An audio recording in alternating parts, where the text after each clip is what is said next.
In this video, I will show you how to download your Canva project. So once you complete your project, click on Share and here click on Download. File type, you can select different type of file like MP4 video, JPG, PNG, PDF, PDF print, SVG. If you have the paid version, so you can create SVG in Canva.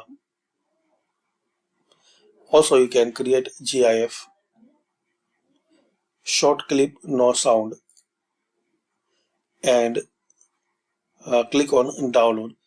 Make sure if you have multiple page, so select here your required page. Like I want to download this just one page. So firstly unselect and only select number one page. Done and download. You want to download this all page in just one click.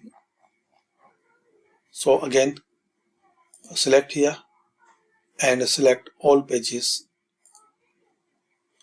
Done and download. It will create a zip file and you will find your all pages in that zip file. So thanks for watching and comment this video useful for you.